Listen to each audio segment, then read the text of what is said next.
तो हम सबने पहले के एपिसोड में ये देखा था कि बी स्ट्राइक स्क्वाड डंजन के बॉस के रूम में पहुंच जाती है और डंजन का बॉस बी स्ट्राइक स्क्वाड का स्वागत भी करता है। और दूसरी साइड साइन संग को ढूंढते ढूंढते ही डंजन के पास आ जाती है और यहाँ चाइन को ये पता चलता है कि संग डंजन के अंदर है, तो इसलिए वो डंजन के अंदर चली जाती है। और अब इसके आगे तो हमें यहाँ ये दिखाया जाता है कि जो बी स्ट्राइक स्क्वाड है उनके चारों तरफ बहुत सारे आई ऑर्क होते हैं। और यहाँ किनू मनी मनी ये कहता है कि इतनी बड़ी आई ऑर्क की आर्मी डंजन से बाहर चली गई तो ये लोग एक छोटी सिटी को पूरी तरह से डिस्ट्रॉय कर देंगे हाई रैंक हंटर के आने से पहले ही। और किनू ये भी नोटिस करता है कि बॉस को 4 गार्ड प्रोटेक्ट कर रहे हैं और यहाँ बाकी हंटर किनू के ऑर्डर का वेट कर रहे होते हैं अटैक के लिए। और इसके बाद बॉस ये कहता है कि क्या इंसान तुम मुझसे डर रहे हो क्या, और ये कह के बॉस अपने ऑर्डर को रिलीज करता है। और इस बॉस के ऑर्डर को महसूस करने के बाद सारे हंटर बहुत ज्यादा डरने लगते हैं और यहाँ सब लोगों को ये बात समझ आ जाती है कि ये बॉस एक अलग ही लेवल में है। और यहाँ किनू डरते हुए बॉस से ये पूछता है कि तुमने हम सबको इस जगह में क्यों बुलाया है और तुम्हारे वॉरियर हमें उसी जगह में मार सकते थे जहाँ हम मिले थे। और बॉस ये कहता है कि ये सब मैंने मजे के लिए किया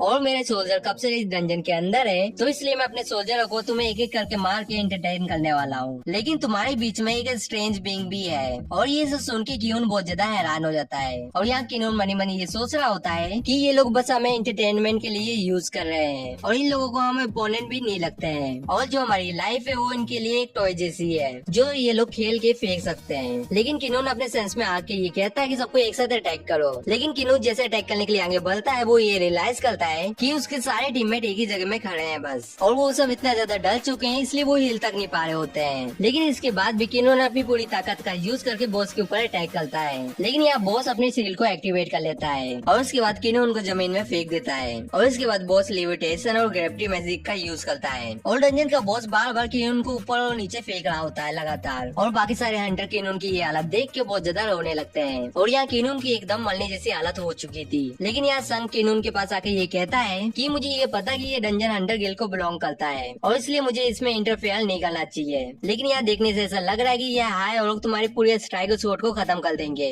तो इसलिए मैं तुमसे ये चीज पूछ रहा हूँ, क्या तुम मुझे परमिशन देते हो डंजन के सारे बीस को मारने के लिए। और ये सब सुन के किनून बहुत ज्यादा हैरान हो जाता है और यही एक हाई और संग के ऊपर अटैक करता है। लेकिन यह संग अपनी ग्रेविटी मैजिक का यूज करके उस हाई और को ऊपर नीचे फेंकने लगता है और यह संग किनून से फिर से ये पूछता है कि क्या तुम मुझे परमिशन दे रहे हो इस डंजन के सारे बीस को मारने के लिए। और उसके बाद किनून ये कहता है कि प्लीज मैं तुमसे भीख मांगता हूँ। और उसके बाद डंजन का बॉस अपने ओरा को फिर से रिलीज करता है और कहता है कि इंसान होने के बाद भी तुम्हारे पास इंटरेस्टिंग एबिलिटी है, लेकिन तुम्हें क्या लगता है कि ये तुम्हारे छोटे मोटे ट्रिक कब तक चलेंगे। और उसके बाद संग ये कहता है कि मैंने पहली बार इतनी स्ट्रॉन्ग एनर्जी को फील किया है और मुझे यहाँ माफ करना, लेकिन यहाँ बहुत खतरनाक मैचअप हुआ है और ऑफ कोर्स मैं ये अपने लिए नहीं बोल रहा हूँ। और उसके बाद संग अपनी शैडो आर्मी को बुलाता है और यहाँ एग्रिस और आयरन संग के पीछे आके खड़े हो जाते हैं और ये सब देख के बाकी सारे हंटर बहुत ज्यादा हैरान हो जाते हैं और यहाँ संग की सारी शैडो आर्मी बाहर आ जाती है। और उसके बाद हमें डंजन के बाहर का सीन दिखाया जाता है जहाँ एक कार आके रुकती है और गाड़ी के अंदर से सिविलियंस टीम के वो जिंसुल कार से बाहर आते हैं और वो जिंसुल डंजन के पास आके ये कहते हैं कि उसने माइनिंग टीम के लिए अप्लाई क्यों किया है और ऐसा 2 बार हो चुका है और यहाँ ये पक्का हो चुका है कि संजिन वो एक एस क्लास हंटर है। और उसके बाद माइनिंग टीम का लीडर वो जिंसुल से ये कहता है कि सिविलियंस टीम इस जगह में किस काम से आई है। और यहाँ वो जिंसुल ये बताते हैं कि हमने ये सुना है कि संजिन वो ने माइनिंग टीम को ज्वाइन किया है, तो क्या आप हमें बता सकते हैं कि वो कहाँ है अभी। और यहाँ माइनिंग टीम का लीडर ये पूछता है कि उस यंग मैन ने कुछ गलत काम किया है क्या। लेकिन पीछे से एक वर्कर ये कहता है कि ये चीज मैं पहले से जानता था और अगर वो हंटर नहीं बनता तो वो लोगों को मारता फिरता। और जब उसने मिलता मुड़ के एक स्माइल दी थी तभी मैंने उसकी आंखों में बहुत ज्यादा बुराइयां देखी थी। और इसके बाद माइनिंग टीम का लीडर ये बताता है कि संजिन वो डंजन के अंदर है और जो स्ट्राइक स्क्वाड का पोर्टर है वो इस जगह में आज नहीं आया था, तो इसलिए संजिन वो पोर्टर के रोल को फिल करने के लिए उनके साथ अंदर गया है। और इसके बाद वो जिंसुल मनी मनी ये कहते हैं कि वो पहले एक माइनर था और अब वो एक पोर्टर बन चुका है। सही में संजिन वो बहुत ज्यादा अजीब है। और यहाँ माइनिंग टीम का लीडर ये भी बताता है कि अभी थोड़ी देर पहले ही मिस्टर चाइन संजिन वो को डोलते हुए डंजन के अंदर गई है। और ये सुन के वो जिंसुल बहुत ज्यादा हैरान हो जाता है और पीछे से एक वर्कर चिल्लाते हुए ये कहता है कि उसने कुछ गलत किया है या उसने किसी को मार दिया है और मैं ये बात जानता हूँ कि वो क्राइम करने की केपेबल है। लेकिन यार वो जिंसुल ये कहते हैं कि तुम्हें कल सुबह न्यूज में ये पता ही चल जाएगा।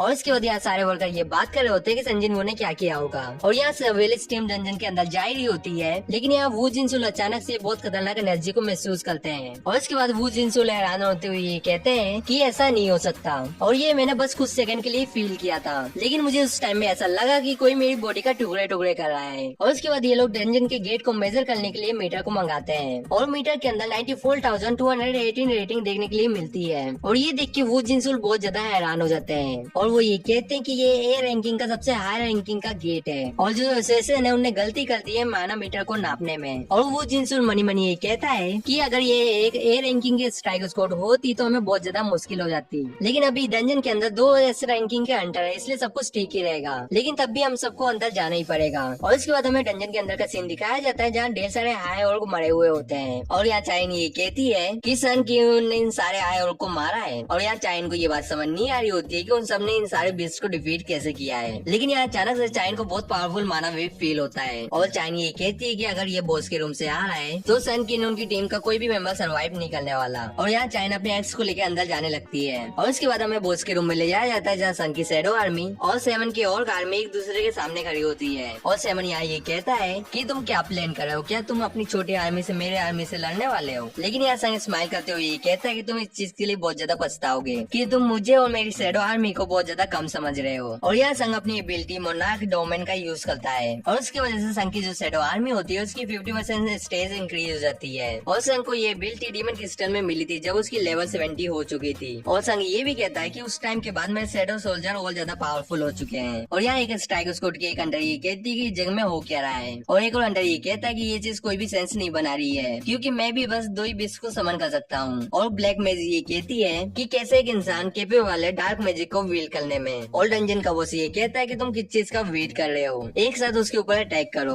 और इसके बाद सारे आयरन अटैक करने लगते हैं। और यहाँ आयरन अपनी साउथ एबिलिटी का यूज करता है, लेकिन इसकी एबिलिटी उन आयरन के ऊपर वर्क नहीं करती क्योंकि वो हाई लेवल के थे। और आयरन ये बात समझ जाता है कि उसकी ये एबिलिटी काम नहीं कर रही है, इसलिए वो अपने एक्स का यूज करके उन्हें मारने लगता है। और दूसरी तरफ एक अपनी शॉट का यूज करके उनके छोटे छोटे टुकड़े कर देता है। और यहाँ संग भी अपने डेगर का यूज करके उन आयरन को मारा होता है। और यहाँ संग एक आयरन के ऊपर अटैक करके एक बहुत बड़ी जंप लेता है। और दूसरे अंडर ये बात कर रहे होते हैं कि ये वाइज गिल्ड मास्टर जैसा ही है। और ये लोगों को ये बात समझ नहीं आ रही होती कि इतना पावरफुल अंडर पोर्टर का रोल क्यों कर रहा था। और दूसरी साइड संग मनी मनी ये कहता है कि जो एग्रिस आयरन और जो टैंक है और जितने भी मेरे शैडो सोल्जर है वो बी क्लास अंडर जितनी पावर को होल्ड करते हैं। और ये लोग 3 से 4 बार डिस्ट्रॉय हो रहे हैं एक सिंगल और को हराने के लिए। और संग यार ये भी कहता है कि जो आय और की आर्मी है वो साइज में मेरी आर्मी से 3 गुना ज्यादा बड़ी है। और यहाँ मैं जितने को मार सकता हूँ मुझे उतने को मारना पड़ेगा। लेकिन यहाँ संग अचानक से ये नोटिस करता है कि उसके पीछे एक बहुत बड़ा धमाका होता है और इस अटैक की वजह से संग की कुछ शैडो आर्मी भी डिस्ट्रॉय हो जाती है। और इसके बाद डंजन का बॉस ये कहता है कि तुम कितने ज्यादा फूलिश हो जो ऑलमाइटी और हाई दिखने का एक्ट कर रहा है, जबकि तुम्हारे पपेट सारा काम कर रहे हैं तुम्हारे लिए। लेकिन यहाँ संग सीरियस होते हुए ये कहता है कि ये चीज तुम्हें अपने लिए बोलना चाहिए और जो मेरी शैडो वो रिजनेट होती रहेगी जब तक मेरे पास माना है। और उसके बाद बॉस ये कहता है कि इस चीज से फर्क नहीं पड़ता कि वो लोग रिजनेट होते जा रहे हैं, तुम्हारा माना कभी ना कभी तो खत्म होगा। और जिस स्पीड से मेरे वॉरियर तुम्हारे शैडो को मार रहे हैं जिसकी वजह से तुम्हारा माना जल्दी खत्म हो जाएगा। और यहाँ संग उसके ऊपर अटैक करते हुए ये कहता है कि ये होने से पहले ही तुम मारे जाओगे। लेकिन इस जगह में बॉस अपनी सील को एक्टिवेट कर लेता है और कहता है कि इस चीज का कोई फायदा नहीं होने वाला, बस तुम अपना टाइम वेस्ट कर रहे हो और जो तुम्हारा शैडो है उनके नंबर भी कम होते जा रहे हैं। लेकिन यहाँ संग पीछे हटते हुए ये कहता है कि तुम इस बात को लेकर एकदम श्योर हो क्योंकि मेरे पास बहुत ज्यादा स्ट्रॉन्ग शैडो सोल्जर है और मुझे नहीं लगता कि तुम्हें मेरी माना रिजर्व की टेंशन लेनी चाहिए अभी। और यह डंजन का बहुत सीरियस होते हुए ये कहता है कि ऐसी बात है तो मैं तुम्हारी शैडो सोल्जर को एक ही अटैक से डिस्ट्रॉय कर दूंगा। और बहुत ब्लेजिंग फायर अटैक का यूज करके संग की सारी शैडो आर्मी को डिस्ट्रॉय करके रख देता है। और ये सब देखने के बाद संग मनी मनी ये कहता है कि ये बॉस म्यूट्स और वोल्केनो से ज्यादा स्ट्रॉन्ग है और जो म्यूट था वो 1000 अनडेड सोल्जर को कंट्रोल कर सकता था, लेकिन उसका जो डिफेंस था वो बहुत ज्यादा कमजोर था। और दूसरी तरफ कारागल था जो बहुत ज्यादा स्ट्रॉन्ग था और उसका डिफेंस भी बहुत ज्यादा अच्छा था। और यहाँ संग की सबसे बड़ी परेशानी ये है कि उसके पास नंबर की कमी है। और यहाँ संग मनी मनी ये कहता है कि जॉब चेंज क्वेस्ट की वजह से यहाँ चीजें बहुत ज्यादा बदल चुकी है। और यहाँ संग इन्वेंटरी का यूज करके हीलिंग पोशन बाहर निकालता है। और इसके बाद संग ये कहता है कि इसका मतलब ये है कि मैं जब भी चाहूँ मैं अपने माना को रिस्टोर कर सकता हूँ और मैं ये नहीं चाहता कि मैं ज्यादा पोशन को ड्रिंक करूँ, इसलिए मैं इस फाइट को जल्दी खत्म कर दूंगा। और यहाँ मैं तुम्हें ये दिखाऊंगा कि नेक्रोमैन की असली पावर क्या होती है। और इसके बाद संग राइज कहता है और यहाँ जितने भी और मरे हुए थे संग उन सबकी शैडो को बाहर निकाल लेता है। और यहाँ डंजन के बॉस को ये समझ नहीं आ रहा होता है कि इस जगह में हो क्या रहा है। और डंजन का बॉस ये कहता है कि जो मेरे वॉरियर है वो अनडेड बन चुके हैं। और इसके बाद संग ये कहता है कि तुम्हारे अभी बहुत सारे वॉरियर जिंदा है लेकिन ये बहुत जल्दी मेरे शैडो बन जाएंगे। और संग डंजन के बॉस की तरफ उंगली दिखाते हुए ये कहता है कि तुम्हारे साथ भी ऐसा ही होगा। और यहाँ डंजन का बॉस ये कहता है कि ये इम्पॉसिबल है और वो ये भी कहता है कि ये ऐसा तो नहीं कि ये वो है। और आज का एपिसोड इसी जगह में खत्म हो जाता है। और जाने से पहले मैं ये बात बता दूं कि मुझे ये पता है कि वीडियो बहुत ज्यादा लेट आई है, लेकिन जैसे इस वीडियो में 100 लाइक कंप्लीट हो जाती है वैसे ही नेक्स्ट एपिसोड आ जाएगा। और मेरी तबीयत खराब है इसलिए मेरी वॉइस में भी आप सबको चेंज दिख रहा होगा। और हम सब मिलेंगे किसी नेक्स्ट वीडियो में। सायोनारा।